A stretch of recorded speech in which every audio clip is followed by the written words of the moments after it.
한번 따라서 해봅니다. 사람을 낚는 어부가 되라.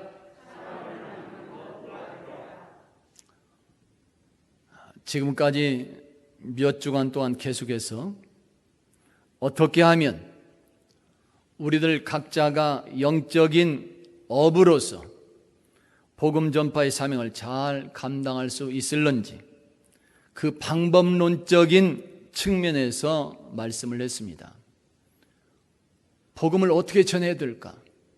어떻게 해야 복음이 잘 전할 수 있을까? 그 방법이 무엇인가? 방법론적인 측면에서 계속해서 말씀해 왔습니다. 오늘은 마지막으로 우리들이 그 영적 어부로서의 사명을 잘 감당하게 되었을 때 임하는, 우리가 그 사명 잘 감당했을 때 우리 하나님께서 임하는 그 축복에 대해서 말씀하고자 합니다. 다 같이 한번 따라서 해봅니다. 반드시 축복해 주십니다. 자, 옆에 계신 성도들 한번 얼굴 한번 보시고, 장로님, 권사님, 집사님, 반드시 축복해 주십니다. 시작. 감사합니다.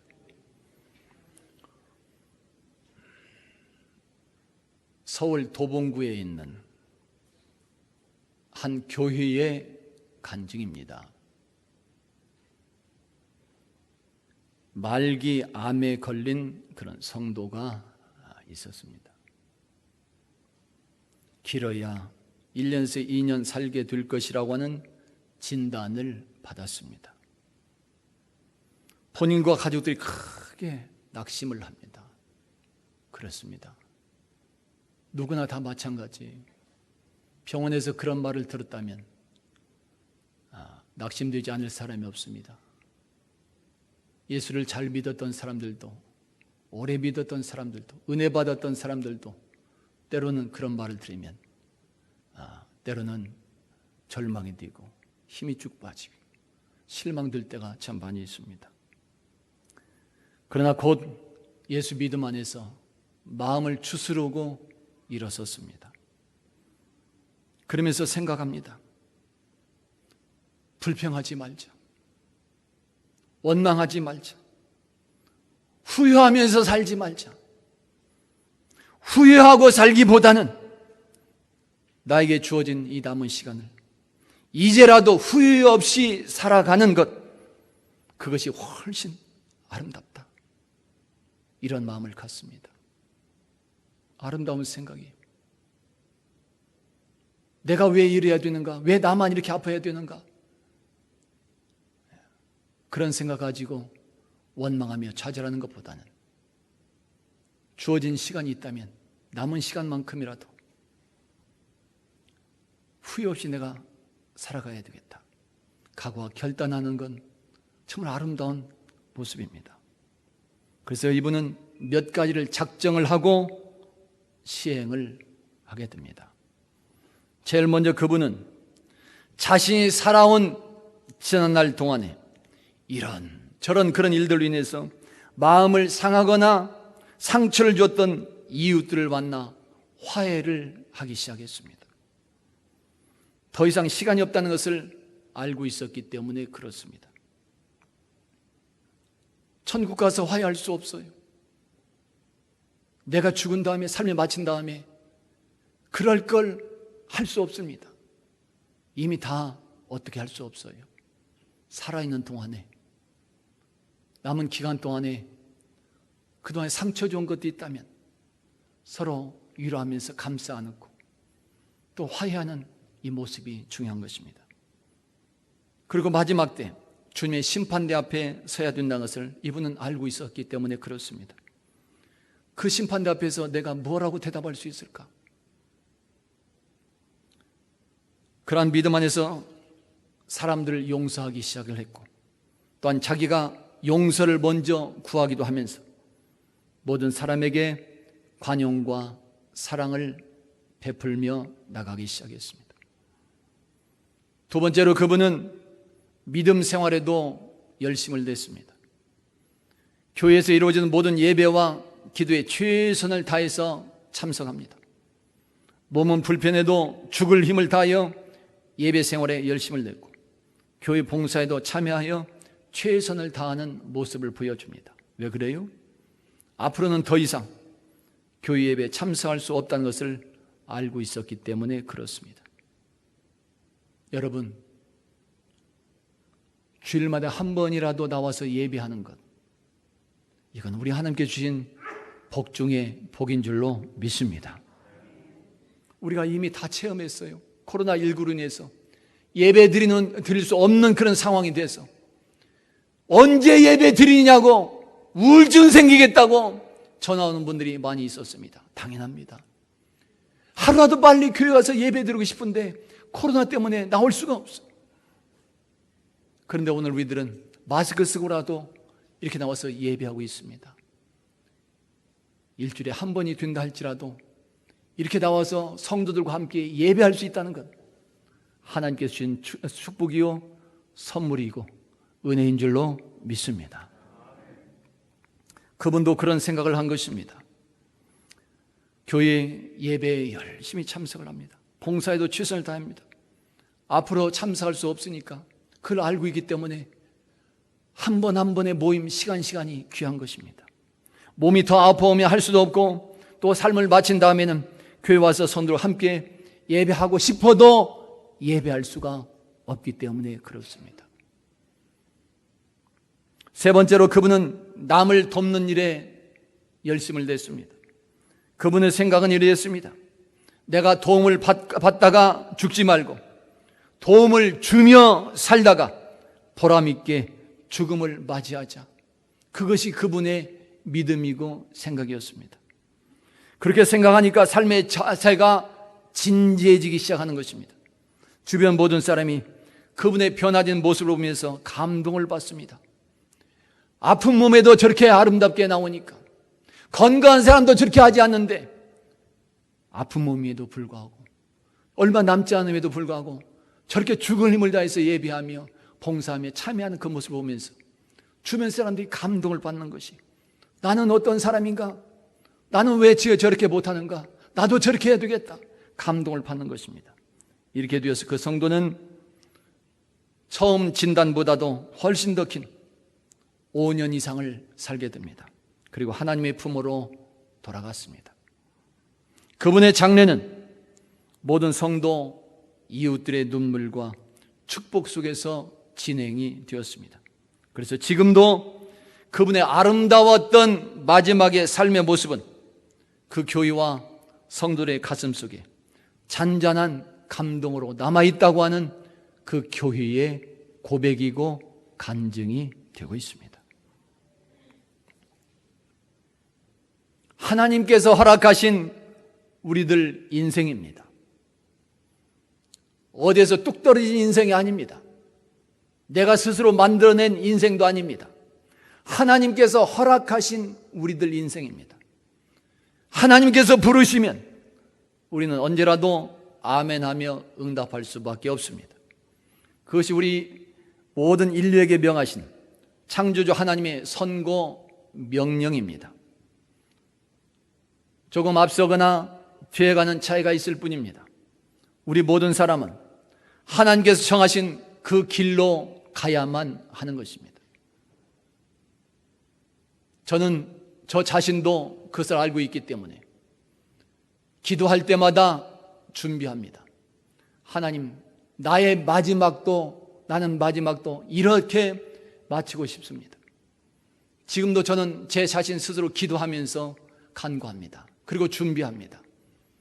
언제 그날이 임할지 모르기 때문에, 하나님께서 원하시면 가야 되기 때문에 그렇습니다.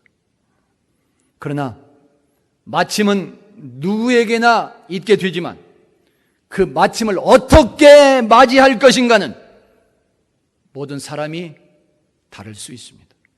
그리고 또한 마지막 날 주님의 심판대 앞에서의 그 평가도 모두 다 다를 수 있습니다. 어떤 사람은 영원한 벌에 처할 수도 있고, 어떤 사람은 약속대로 영원한 생명과 기쁨도 누릴 수 있기 때문에 그렇습니다.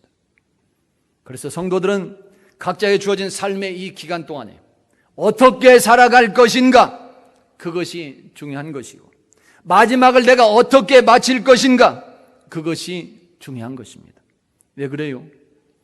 우리들 인생은 죽음으로 마치지 않고 끝나지 않고 주님께서 다시 오시는 날 심판장이신 주님께로부터 판단을 받아야 하기 때문에 그런 것입니다. 죽음으로서 끝나지 않습니다. 성경은 분명히 말씀합니다. 심판장으로 주님께서 오시고 우리는 그 앞에 서야 된다. 낱낱이 그동안의 모든 일들을 그 질문에 내 입술로 직접 고백해야 된다고 성경은 분명히 말씀해 줍니다. 내 입술로 다 말해야 됩니다. 하나도 감춰질 수가 없습니다. 그날 우리는 어떠한 판단을 받을 수 있을까요? 우리는 그날 그 시간 주님의 그 판단에 초점이 맞추고 나가는 생활이 되어야 하는 것입니다. 그 사람이 바로 지혜로운 사람이요, 그 사람이 바로 복된 사람이라고 말할 수 있는 것입니다. 할렐루야. 성도 여러분, 여러분 각자에게 주어진 인생 지금 어떻게 살아가고 있을까요? 어떠한 마음을 가지고 어떠한 방법으로 살아갈 것이며 각자에게 주어진 인생 그 마지막을 어떻게 마치시겠습니까? 오늘 여러분 스스로에게 각오와 결단이 새롭게 이루어질 수 있기를 예수 이름으로 축원합니다.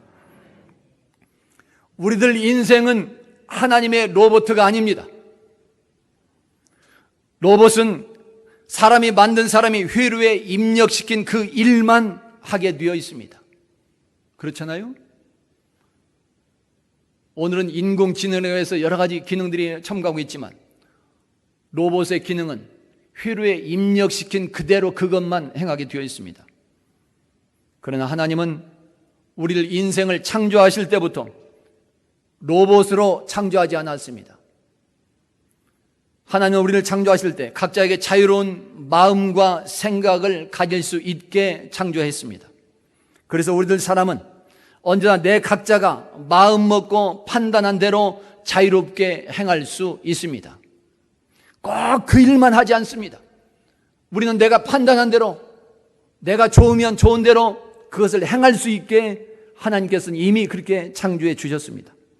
그렇지만 알아야 될 것은 우리들의 마음대로 판단대로 행할 수 있지만은 그것들에 대한 그 결과는, 그 행동에 대한 결과는 우리들 자신이 책임을 져야 된다는 것입니다. 우리들이 만약 하나님의 로봇으로 만들어졌다면 우리들에게 그렇게 만드신 하나님이 책임을 져야 됩니다. 그렇게 회로에 입력시켜 놨으니까 그 결과가 그렇게 났다면 입력을 시킨 그 사람이 책임이 있는 것이, 우리가 하나님의 로봇으로 창조됐다면 우리의 결과는 하나님이 책임을 져야 됩니다. 그러나 우리가 로봇이 아니라 자유 마음대로 판단하고 행할 수 있도록 창조되었기 때문에 그 행동에 대한 결과도 우리들 자신이 책임을 져야 되는 것이.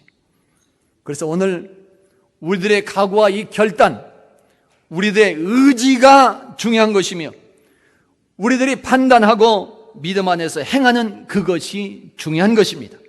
어떻게 판단했느냐, 어떠한 믿음을 가지고 행하느냐, 그것이 중요한 것입니다. 그리고 그 믿음 안에서 어떠한 모습이 나오고 있느냐, 우리들의 그 삶의 모습 하나하나가 중요하게 여겨지는 것입니다. 할렐루야. 믿음 안에서 보여지는 그런 행동들, 그렇다면 무엇이 그렇게 아름다운 믿음이요? 또한 무엇이 또한 그렇게 아름다운 삶의 모습이 될 수 있을까요? 그리고 어떻게 하면 우리들 모두가 하나님의 뜻에 합당한 삶을 살아가게 되고 마칠 때도 보람있게 마칠 수 있을까요? 어떻게 해야 주님께서 다시 오셔 판단할 때도 영벌이 아니라 의의 면류관 받고 영생의 축복까지 받고 누리는 참 행복자로 살아갈 수 있을까요? 여러 가지 많은 말씀들을 할 수 있습니다. 성경에는 처음부터 끝까지 여러 가지 모양으로 저 말씀을 주고 있습니다. 그렇지만 오늘 말씀의 본문에 근거하여 우리가 들을 때 그 중에 한 가지 분명한 것은 예수 복음을 전하여 영혼을 구원해 내는 일, 즉 영적 어부로서의 사명을 감당하는 일, 하나님은 그 일을 최고로 기뻐하시며 또한 그렇게 사명을 잘 감당한 그 사람에게 하나님은 약속된 최고의 축복을 허락해 주시는 것입니다. 할렐루야. 하나님의 일에는 공짜가 없습니다. 하나님은 우리들에게 아무런 대가도 없이 일을 시키지 않습니다. 오늘날 우리들이 봉사하고 헌신하는 일들, 교회에서 직분 감당하는 일들, 각자 삶의 현장에서 하나님의 사명을 감당하는 일들에서 하나님은 절대로 모른 채 하지 않습니다. 그냥 무작정 이 일만 하라 강요하지 않습니다. 명령하지 않습니다. 그러게 오늘 우리들은 교회에서나 여러 가지 곳곳에서 사명 감당하고 봉사하고 헌신할 때 불평하지 않아야 됩니다. 하나님은 우리에게 강요하지 않기 때문에 그래요. 무작정 이것만 하라 강요하지 않습니다. 왜요? 하나님의 또 다른 그런 복이 있기 때문에 그렇습니다. 하나님은 절대로 어떤 일을 하라고 명령하시기 전에 반드시 강요하지 않고 반드시 축복부터 약속해 주시는 것입니다. 하나님은 그렇습니다. 하나님께서 우리에게 명령하시는 일들은 다 그렇습니다. 반드시 먼저 축복을 약속하시고 일을 진행시켜 나가십니다. 사람을 처음 창조하셨을 때부터 하나님은 우리에게 복을 약속하셨습니다. 자, 보세요. 창세기 1장입니다. 자, 똑같이. 자, 시작. 하나님이 자기 형상, 곧 하나님의 형상대로 사람을 창조하시되 남자와 여자를 창조하시고 하나님이 그들에게 복을 주시며 하나님이 그들에게 이르시되 아멘. 하나님은 먼저 창조하시고 나서부터 곧바로 복부터 허락하셨다 말씀합니다. 노아에게 방주를 만들라 하실 때도 복을 먼저 약속하십니다. 창세기 6장입니다. 보세요. 자, 시작. 그러나 너와는 내가 내 언약을 세우리니 너는 네 아들들과 네 아내와 네 며느리들과 함께 그 방주로 들어가고 혈육이 있는 모든 생물을 너는 각기 암소 한 쌍씩 방주로 이끌어들여 너와 함께 생명을 보존하게 하되 아멘. 하나님은 노아에게 마른 하늘 뿐인데 비도 안 오게 생겼고 구름도 없는데 무작정 방주만 지으라고 하지 않았습니다. 노아도 그렇겠죠? 비도 안 오는데 무슨 방주야? 하나님 명령하셨다고 해서 쉽게로 아멘 했을까요? 사람 마음은 다 똑같잖아요. 하나님 이렇게 비도 안 오는데 무슨 방주예요? 하나님은 방주부터 지으라고 하지 않았습니다. 먼저 축복을 약속하죠. 생명을 보존하게 할 것이다.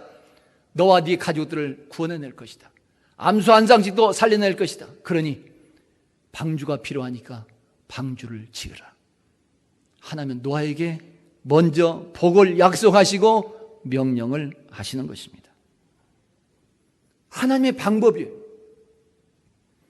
처음 아브라함을 부르실 때도 복을 약속하셨습니다. 보세요. 창세기 12장입니다. 자, 시작. 내가 너로 큰 민족을 이루고 네게 복을 주어 네 이름을 창대하게 하리니 너는 복이 될지라. 너를 축복하는 자에게는 내가 복을 내리고 너를 저주하는 자에게는 내가 저주하리니 땅의 모든 족속이 너로 말미암아 복을 얻을 것이라 하신지라. 아멘. 하나님은 아브라함에게 무작정 떠나라, 본향과 친척을 다 떠나라, 그렇게 말씀하지 않았습니다. 먼저 축복을 약속하십니다. 내가 너로 큰 민족을 이루게 할 것이다. 복의 근원이 될 것이다. 너를 지켜줄 것이다. 너를 축복한 자 내가 축복할 것이고 너를 벌한 자에게 내가 저주할 것이다. 내가 너와 함께 할 것이다. 그러니 떠나라. 아브라함은 이 축복의 약속을 확신하고 믿음 가지고 그 말씀에 순종하며 떠나게 되는 것입니다. 그냥 떠나지 않은 것이, 하나님은 그냥 가라고 하지 않습니다. 반드시 먼저 축복을 약속하십니다. 그리고 그 사람에게 그 축복을 바라보면서 갈 수 있도록 길을 열어주시는 것이죠. 이스라엘 백성들에게 십계명을 주실 때도 그렇습니다. 출애굽기 20장의 말씀입니다. 다 같이 보십니다. 자, 시작. 나를 사랑하고 내 계명을 지키는 자에게는 천대까지 은혜를 베푸느니라. 아멘. 율법, 계명을 지키라는 명령만 하신 것이 아닙니다. 하나님이 이렇게 축복을 먼저 약속하시고 그 명령을 실행하도록 하고 있었던 것을 사실을 말씀하고 있는 것입니다. 백성들에게 하시는 하나님의 말씀은 항상 이렇게 이루어졌습니다. 그리고 백성들이 그렇게 믿음 안에서 결단하고 행하게 될 때에는 언제나 약속된 그 축복으로 임하여 주셨으며, 반대로 백성들이 믿지 못하고 행하는 결과에 대해서는 백성들 그 스스로가 책임을 감당하도록 했던 것입니다. 이러한 약속과 말씀은 구약시대만 아니라 이스라엘 백성들만 아니라 오늘 우리들에게도 그대로 임하시고 있는 것입니다. 우리들이 그 믿음 안에서 그 사명을 온전히 감당하며 순종하는 삶이 이루어지게 될 때 하나님은 약속하신 그대로 반드시 축복해 주시게 되는 것입니다. 그래서 오늘날 우리들도 그 약속의 말씀을 붙들고 기도하게 되는 것이요, 또한 모든 상황에서 약속의 말씀을 붙들게 됨으로써 끝까지 사명을 감당할 수 있게 되는 것이며, 나아가서는 하나님의 축복과 영원도 함께 받고 누리는 행복자로 살아가게 되는 것입니다. 할렐루야. 예수 복음을 전하는 영적 어부로서의 사명을 감당하는 그 일도 그러한 것입니다. 하나님은 복음을 전파하는 그 명령으로 끝나지 않았습니다.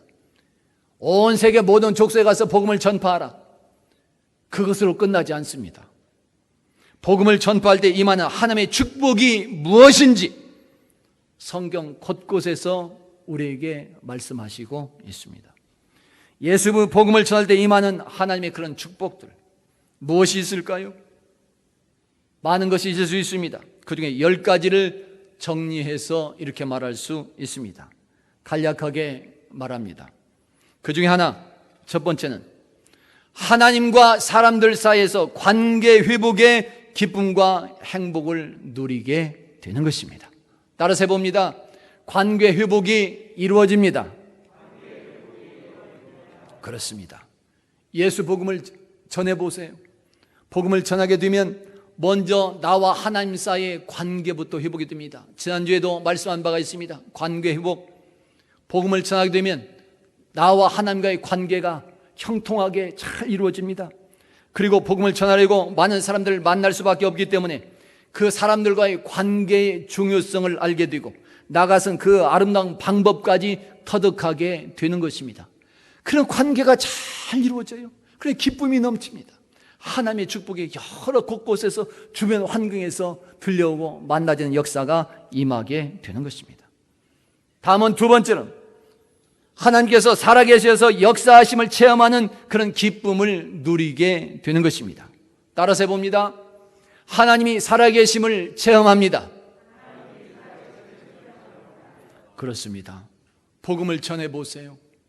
전하는 그 현장에서마다 하나님께서 이렇게 살아계시는구나, 내가 하는 것이 아니라 하나님께서 이렇게 역사하시는구나, 그것을 체험하게 됩니다.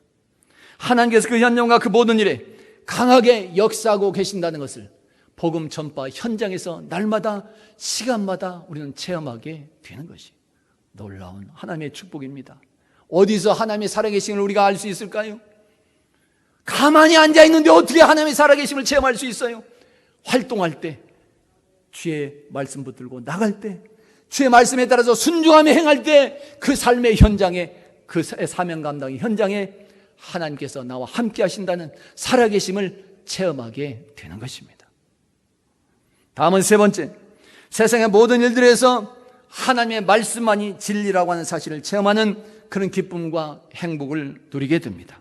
따라서 해봅니다. 하나님의 말씀만이 진리입니다. 그렇습니다. 하나님의 말씀이 진리라는 사실을 예수 복음을 전하는 과정에서 우리는 체험할 수 있습니다. 세상의 진리는 다 변하게 되어 있습니다. 사람도 변합니다. 과학도 변합니다. 사람의 생각도 판단도, 사람들이 의지했던 모든 것도 다 기준도 변하게 됩니다. 그러나 하나님의 진리는 변하지 않습니다. 영원토록 변함이 없습니다. 하나님의 말씀만이 영원하다는 사실을 복음 전파하는 그 현장에서 하나님의 말씀이 이렇게 진리구나, 그대로 임하시고 있구나, 그 사실을 체험하며 누리게 되는 것입니다. 다음은 네 번째로, 우리들 각자의 믿음이 더 아름답고 바르게 성숙되어지는 그런 기쁨과 행복을 누리게 됩니다. 따라서 봅니다. 우리의 믿음이 성숙되어집니다.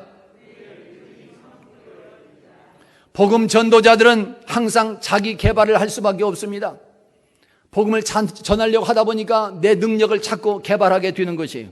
그리고 그래서 삶이 또 생각이 더 아름다워지게 되는 것입니다. 그러니까 나도 모르는 사이에 내 개발이 이루어지면서 내 믿음도 내 삶도 더 바르고 아름답게 성숙되어 나가게 되는 것입니다.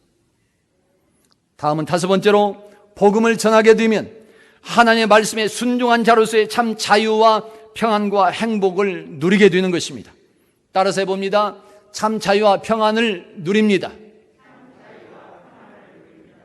복음을 전해서 어떤 성과가 열매가 나타나게 되면 내가 하나님의 말씀에 순종하여 주어진 결과인 것을 확신하게 되고 그때마다 하나님께 주시는 그런 참 자유와 평강을 누리게 되는 것이에요. 얼마나 불안합니까? 우리가 모든 일 어떤 일을 했다 할지라도 염려될 때가 참 많이 있습니다. 사람에서 이 세상 살아가면서 언제 평강을 누릴 수 있을까요? 세상이 주는 기쁨 가지고는 평강을 누릴 수 없습니다. 하나님께서 주시는 기쁨이 있어야 참 평안을 누리게 되는 것이에요.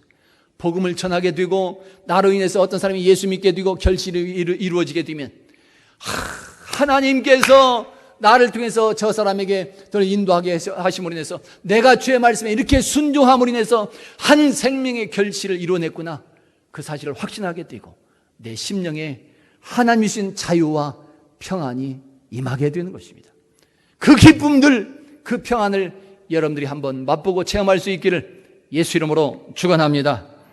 다음은 여섯 번째로, 인생에서 가장 중요한 생명을 살려냈다고 하는 최고의 기쁨과 행복을 누리게 됩니다. 따라서 해봅니다. 생명 살려낸 기쁨을 누립니다. 세상에 생명보다 귀한 것이 어디 있을까요? 전도는 생명을 살려내는 일입니다. 영혼을 살려내는 뿐만 아니라 우리의 생명까지 살려내는 그 전도입니다. 그래서 최고로 보람되고 최고로 행복한 그 기쁨을 누리게 되는 것입니다. 오늘 우리 손들 모두 다 생명 살리는 그 기쁨들 한번 체험하며 누릴 수 있기를 예수 이름으로 축원합니다. 다음은 일곱 번째로, 내가 예수 복음을 전함으로 인해서 주님의 몸된 교회가 계속해서 존재하고 나가는 기쁨과 행복을 누릴 수 있습니다. 따라서 해봅니다. 교회가 계속 존재합니다. 이 세상이 하나님의 사랑 안에서 존재할 수 있는 마지막 보루는, 마지막 튼튼한 장벽과 같은 것은 주님의 몸된 교회라고 말할 수 있습니다.